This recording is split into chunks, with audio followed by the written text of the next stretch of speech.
I'm kind of surprised that Biden doesn't have more empathy for Julian Assange, who's of course been locked up for so long, because as we all know, Biden himself was arrested and in prison for protesting, visiting, I believe it was visiting Nelson Mandela. That's his story, right? Of course, that's a lie, and that's one of the many reasons that Biden does not have empathy for Julian Assange, because Julian Assange is actually a truth teller. Not only does he tell the truth, but he exposes the truths that governments and corporations around the world are so invested in hiding. And on a more serious note, you know, from what I remember, Joseph Biden was the vice president of Barack Obama. He was not the vice president for Donald Trump. And from what I remember, he ran against Donald Trump. He didn't try to support Donald Trump. And yet, why is it, I have a question, why is it that Barack Obama decided to not indict Julian Assange? And he decided to not indict Julian Assange in large part because he knew that if he went after Julian Assange, he'd have to go after all the outlets that published what Julian Assange published. And he didn't want to be seen prosecuting and persecuting the New York Times. So my question is for Joe Biden, why don't you actually do the right thing here? Why don't you do the thing that your president did? We all know we have our problems with Obama, obviously, but I'm making a rhetorical argument. And that is that why doesn't Biden cease being Trumpian? Why doesn't Biden do the right thing, come down on the right side of history, so he doesn't have blood on his hands? I'm here with Katie Halper of the Katie Halper Show. You've done a lot for Stephen Donziger as well as Julian Assange. So I was just talking to Susan Sarandon and Gabriel. Can you kind of talk about the cognitive dissonance here? Like, people are just living their lives, and I mean, this man is being politically tortured.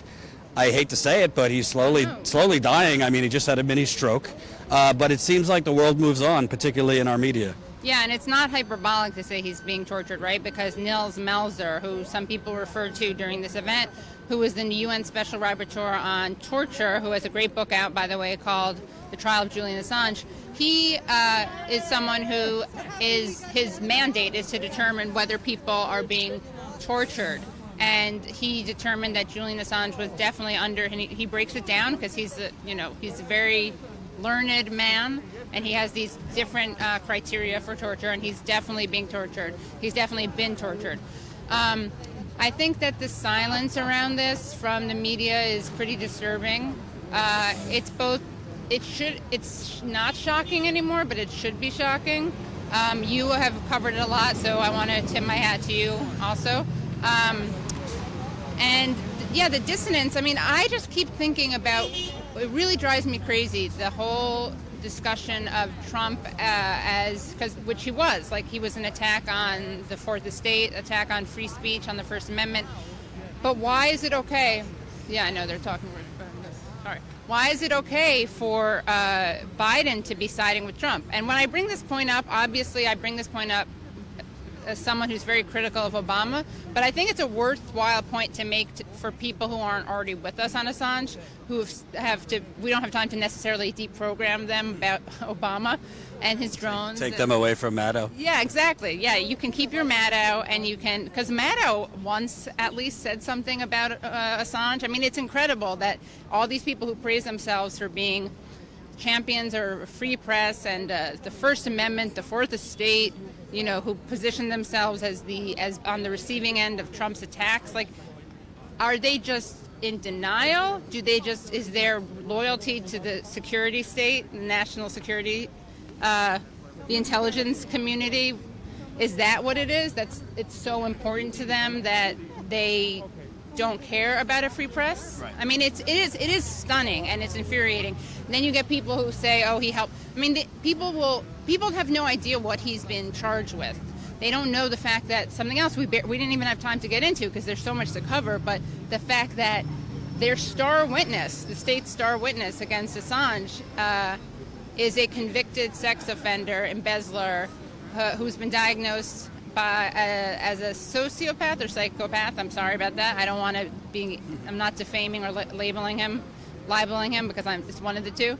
And who admitted to lying. Yeah, he recanted his statement. Yeah, he recanted. Like, how are you going to, if the Justice Department had any sense of justice at all, or shame or decency, they'd be not only would they drop the charges, they drop the extradition, but they'd run away from it. They'd want to have nothing to do with it. This is an indictment that was made under Trump, by Pompeo. They are tainted. They are absolutely complicit with this Trumpian project, with this, perjured testimony. It's actually a real sad statement. Well, also the fact that they've never actually provided evidence that Julian Assange hacked anything. The indictment is beyond vague. It just basically talks about him goading Chelsea Manning, which I don't know. I would assume the New York Times goaded whoever gave them Trump's taxes, right? Is that illegal? So it seems like there is no evidence. The other thing that we didn't talk about here and was mysteriously missing from this decision, Yahoo News report came out that the U.S. was plotting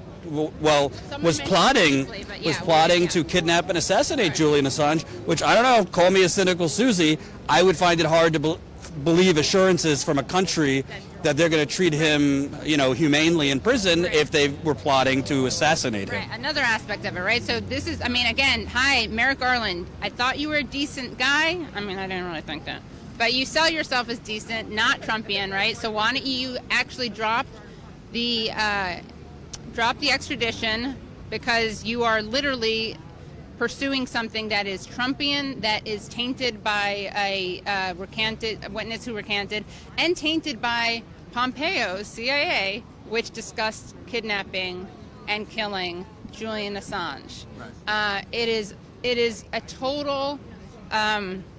It's such a miscarriage of justice. It's almost like a euphemism, almost like an understatement for what it is. And again, you have Daniel Ellsberg warning people about what this is for free press. And a lot of people out there, if you're listening to this and you don't like Assange, well, you probably like Ellsberg, right? Like all liberals like Ellsberg, so maybe listen to Ellsberg, who said he didn't do anything differently from. The last question, to me, I don't really get involved with this whole fraud squad stuff. Like, I criticize them, but, I take it case by case. But it is illuminating. You did have AOC and Rashida Tlaib. They did write a letter for Stephen Donziger, right, yeah. But I've heard, diddly squat on Julian, particularly from Bernie, who's the, to Bernie's credit, has done a lot for the progressive movement. But his voice on this, AOC and others. I interviewed Ro Khanna about something else. I asked him about Julian Assange. He gave me a dodge. Well, I haven't really looked closely into it. So what are your thoughts on just the people that we would expect and need to cause a ruckus about this in Congress are silent? It speaks to how much Kool-Aid has been drunk by so many people, I think, in this post-Trump world, and the irony is that it just lets the Democratic Party be that much more Trumpian. I think it is a scandal that the squad hasn't spoken out on this. It is, again, this criminalizes all forms of journalism. One of the reasons, right, like we referred to this earlier, but Obama, I think, didn't indict Assange because of the New York Times problem, right?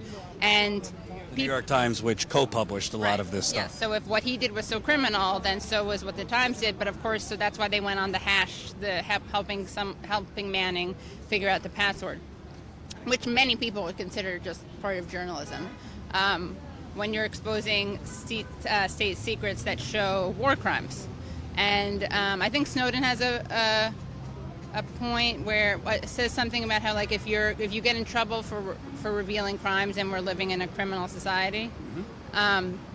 I would urge people to put aside their fear, the Kool-Aid that they've drunk, this like broken brains, Russiagate broken brains. I think that's a huge part of it, honestly. A huge part of it is that we see this post-Trump brainworms, and Assange has been he fills two roles for kind of blue check liberals, right? Because of the Trump stuff, he's blamed for Trump, and he's blamed for publishing stuff on Hillary Clinton. So he is taps into two totally irrational parts of people's brains, and Russia, right? So it's like they associate him with Russia, Clinton's loss, Trump's victory, and forget it. Good luck having all these people, again, who claim to be fans of the Constitution, rule of law, liked Obama for being this statesman, not being Cheeto Mussolini. You're all with Cheeto Mussolini unless you demand freedom for Julian Assange. I also want to just finish with you, because I was listening to you and Matt interviewed, I'm going to botch this, the U.S. Rapporteur? The UN Special Rapporteur on torture, yeah. The UN Special Rapporteur on torture. And he said, I wrote it down, the criminals walk free. Telling the truth about crime becomes criminalized, while committing crime enjoy impunity. Yeah. And I thought that was really powerful, because it's really what happened with Donziger and Assange. And with Snowden, and with Manning, and with John Kiriakou. All the people who expose the crimes are the ones who pay the price, and all the criminals walk free. It is stunning. I mean, it's almost like you can't make it up. Like it would be an over-the-top, like Ray Bradbury book or something. It's dangerous to be right when the government is wrong. And I think also something that really stands out to me covering all this, all the money that is invested in going after Julian Assange, Stephen Donziger, the others you mentioned, it changes the discussion from Chevron poisoning the Ecuador, from war crimes that no one has ever been prosecuted for on behalf of the U.S. military. So all of this is like a playbook to just change the narrative and change the focus away from the actual crimes. Right, which should be the focus, right? So Chevron poisoning the Ecuadorian Amazon water, leading to higher cancer rates, higher birth defects. Literally, they've killed people. They have blood on their hands.